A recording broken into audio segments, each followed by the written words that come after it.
Right then, we're Paul and Carole to Travel, and today we're here to talk to you about 7 things to consider before you book a cruise on the MSC Virtuosa. Exactly. And the first thing that we're going to talk about is food. MSC gets a bad rap with food, and we've had a previous experience on the MSC Opera, which was very mixed. But we have to say, our experience on this 4-day cruise we've been on was very good. Yes, it was. Overall. Good, yeah. But let's start by breaking it down. Let's start with the buffet. Now, buffet food was hot. Lots of complaints that food that people have had in the past on other ships is that it's lukewarm. We never experienced that. It was hot. The choice was good. Wouldn't say brilliant. We've had better buffets, haven't we? Yeah. Yeah. I think that's where they sort of fall down a little bit, is that they haven't got masses of choice. But what they did have was very good. But they still had pizza, which is very good. They had salads. They had pasta station, which was very good. They had always had a big carvery. I mean, that bit of beef that we had was humongous, wasn't it? Well, not the bit of beef that we had. Yeah, but... you had a job to eat it, wasn't it? They have, breakfast selection was very good. So I think from a buffet point of view, it's good. It's not the best, but it's certainly not a terrible experience that we've heard people say. So talking about the main restaurants now, we were allocated Minuetto restaurant. We ate there for 2 nights of the 4 nights of our cruise. And again, we couldn't fault the food, could we? No, it was as above. First night, only 4 or 5 things on the mains, but what we had was very good. Yeah. And like I said, I was a smidge disappointed on the choice. Yeah. But when we both decided on what we wanted, it was very it good. Was. The There was just 5 mains, wasn't there? Yeah, 5 mains. The service couldn't fault it. Yeah, very, very good. The restaurant was very bland to look at, isn't it? Because it's such a sparkly ship. It's just a beautiful atrium, the LED dome, it's sparkle everywhere. But the Minuetto, walking into it actually was pretty spectacular, because you go through a wine cellar that's all sparkly. Mirrors and sparkles. Yeah, which you think, oh my God, this is going to be so impressive. And you actually get to the restaurant, and the actual decor of the restaurant was a bit bland, but the food certainly wasn't. No, not at all. And on an elegant night, we had the best surf and turf we've had in an included restaurant. Wouldn't it, Paul? Oh, it was spectacular. It so was. Good, yeah. So food from that point of view was good. They only open, on this cruise, they only open to 8:30. So if you're a person that likes to eat really late, then the only option you then had would be the buffet or the specialty restaurants, which is the second point. The second point is what she's trying to say. And we'll put some subtitles underneath for that we're going to go on to now. So, specialty restaurants, there's 5 on board, isn't there? There is. You've got Hola, you've got Indochine, you've got a Butcher's Cut, and then you've got the 2... 2 Japanese is sushi? Kato Sushi, Kato Teppanyaki. Yes. So there is plenty of choice on board. They do come at an extra cost. We didn't try them all because, we were there for 4 nights, and we had lunch at Hola. Hola. We get told off for pronouncing the H. Which we can only speak from experience, which was absolutely superb, and we definitely recommend you book it early, because it's not a big restaurant, is it? And it's very popular. We could only get in at really early at 12 o'clock on the one day, wasn't it? But it's really worth it. The food was superb. The service was superb. We couldn't fault it, could we? And I think that the reason that you need to book, like Carole said, because it's quite a small restaurant, but it's a sort of dining experience where it's because it's all you can eat, and they bring the stuff to you. It's a sort of a more of a social experience as well, because it's ideal. I mean, obviously only me and Carole went on our own, but if there was a large group of you, it would just be a fantastic experience where you just sit, you've got the opportunity to try loads and loads of different Mexican food, and you can just graze, and before you know it, you've been in there for a couple of hours. 2 hours. But for $16.99 for that lunch menu was fabulous. Thing about specialities restaurants to remember is you can get them in packages. So if you really like going to these specialty dining venues, then consider that. But also port days, there's always there was 20% off, wasn't there? If we wanted to just go in there and pick a couple of the menu rather than doing the all you can eat. So definitely recommend Hola. Hola. So the third thing that you need to consider is entertainment. Now, MSC Entertainment is different. Would you say that? We start with theatre shows on our entertainment list.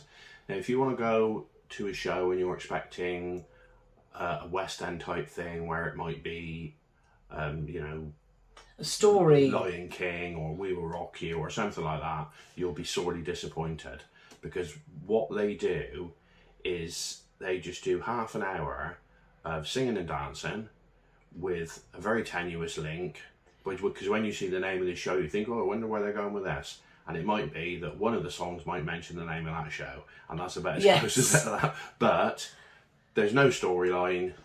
It's a series of songs and dance routines put together, and you have to say, the talent on show is absolutely fantastic. The vocal ability of those three guys was amazing. Yeah, singing, dancing, couldn't fault it at all. But you'll be like halfway through a dance routine, and all of a sudden, randomly, a couple come on roller skates, and he like spins around by your hair thinking, and stuff like that. Is she going to bang her head on the floor? Yeah, and you think, well, I don't know where this fits into the story, but then you realise there isn't a story. No, but it's really entertaining. It is really entertaining. We really enjoy it. We love Strictly, so we love watching people dance and sing. We love live entertainment.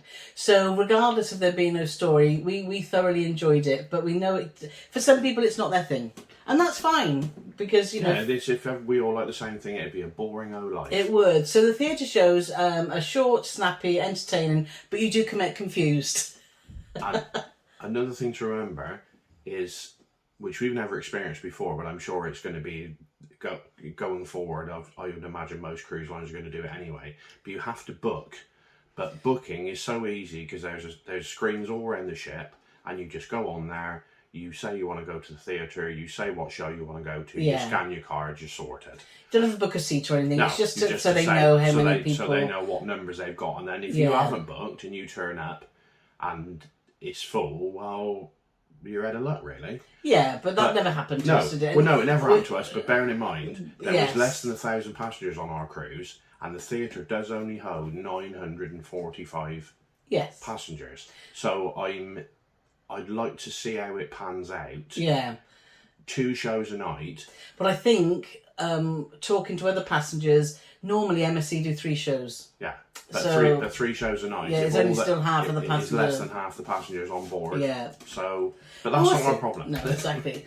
The other venue that they've got is called the Carousel Lounge, and this is right at the other end of the ship, right at the aft. And this is more like an amphitheatre type setup where you've got a circular centre stage with seats in rows, and then you've got tables and tall tables and chairs, sort of bar stool type things in there, and that's a beautiful venue. And we've seen the Soul Sisters there every night, and they put on a different show, but it would have been they were good, weren't they? They're very good, but it would be nice to see the live music was mixed up a little bit. Yeah, I mean, the thing is, from our point of view, we only did it was one of the first 4 days to go out, so we're assuming that this won't be the case on longer cruises when things are back to normal and they're going forward. We can't believe they're going to have the same band every night in the same lounge.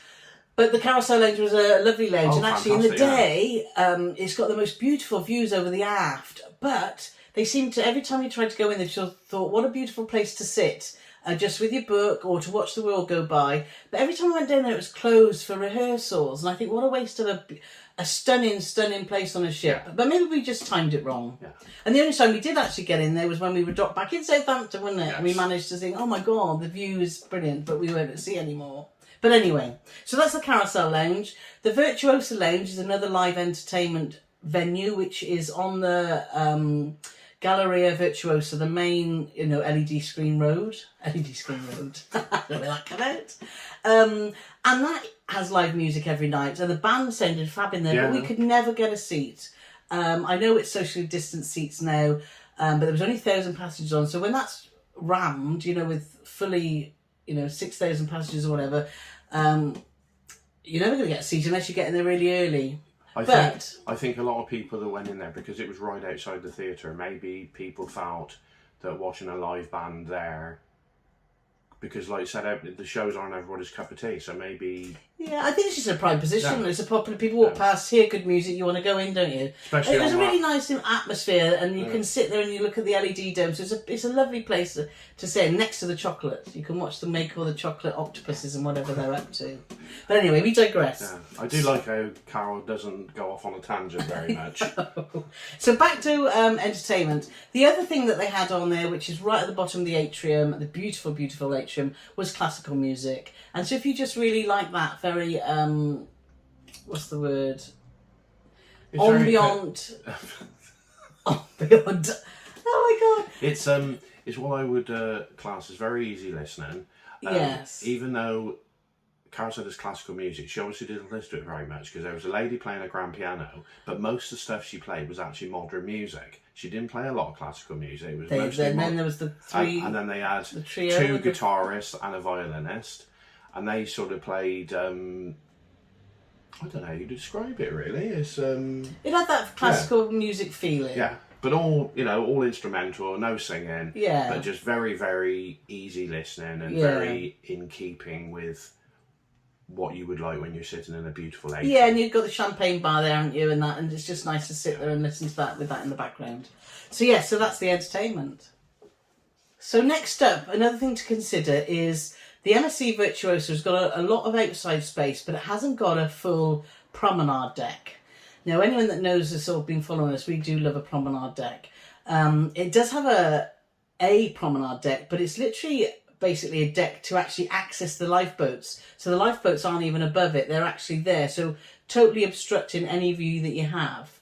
Now, some people might say, well, actually, it's not a problem, which is fine. But to us, we do like a wander on a promenade, and we do like to get close to the water, particularly when you're thinking about itineraries such as Alaska or Norway, where you want to be close to the water because of the wildlife and because it's just so fantastic, the scenery, isn't it? There's nothing like a moonlight stroll along the promenade. Yes, and you don't get the same views from deck 16, do you? We love being by the water.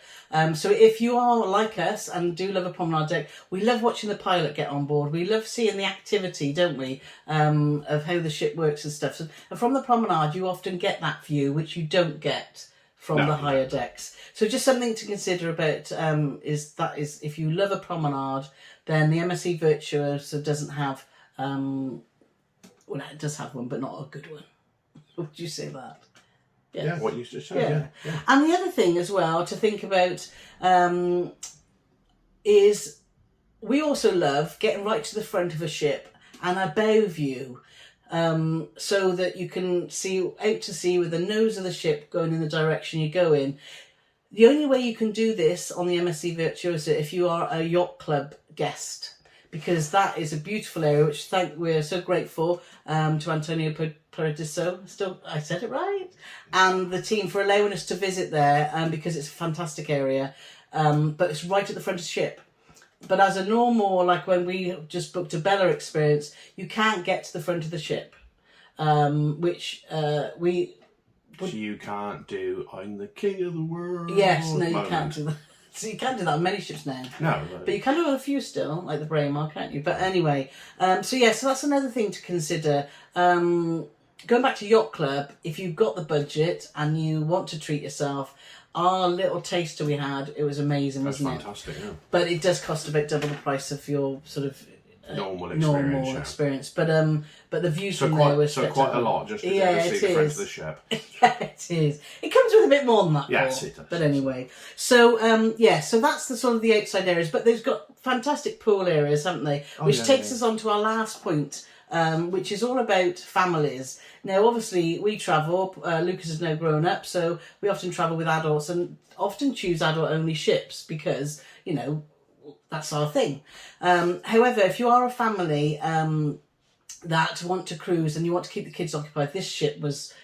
The facilities looked amazing. Yeah, probably one of the best we've experienced for catering for families. Yeah, definitely. We've done a whole vlog series on the MSC Virtuosa, which shows you around they've got an aqua park, they've got Sportsplex, which has got a huge sports hall, it's got Himalayan bridge climbing, it's got, all sorts of arcade games, it's got bowling. It's got a Formula 1 simulator. It's got it's got interactive cinema where you can go and you put your VR goggles on and shoot aliens and all that sort of stuff. But this is really, really, if you've got a family and you want to keep them occupied, it's definitely the ship for you. Yeah, and to consider, if you are a person that doesn't want to go on a ship, and you can imagine the ship going around the hot Mediterranean stuff, it's going to be full of families, isn't it? I would have thought. And for us, actually, it wouldn't be the end of the world, but for some people it is. If you want an adult sort of only type ship, then I don't think the MSC Virtuosa, when it's back to service fully, would be the one for you. So in conclusion, we had quite a poor MSC experience in 2018 when we went on the Opera, which wasn't good at all, but we were encouraged to give MSC another chance. So obviously we've just done the Virtuosa, which is what we've just been talking about, and we have to say that it's definitely renewed our faith in MSC.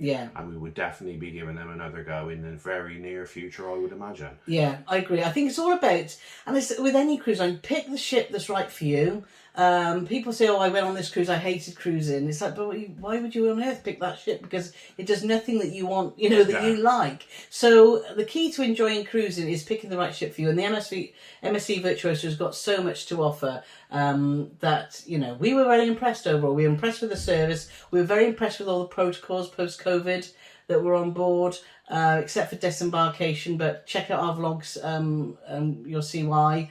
But MSC, definitely we will be considering them in the future, and they've just had a new terminal built, haven't they, in Southampton? So hopefully the newer, bigger ships are going to be coming our way. So that's really exciting. So we hope you found this really useful. All the things to consider before booking this cruise ship. And that's us, really, isn't it? That's us, yeah. We're just another 15 minutes of waffling, but hopefully we've got our point across. Well, and hopefully it's useful for you. Yes. Thanks for watching. Thanks. For more cruising information, why don't you watch one of these videos next?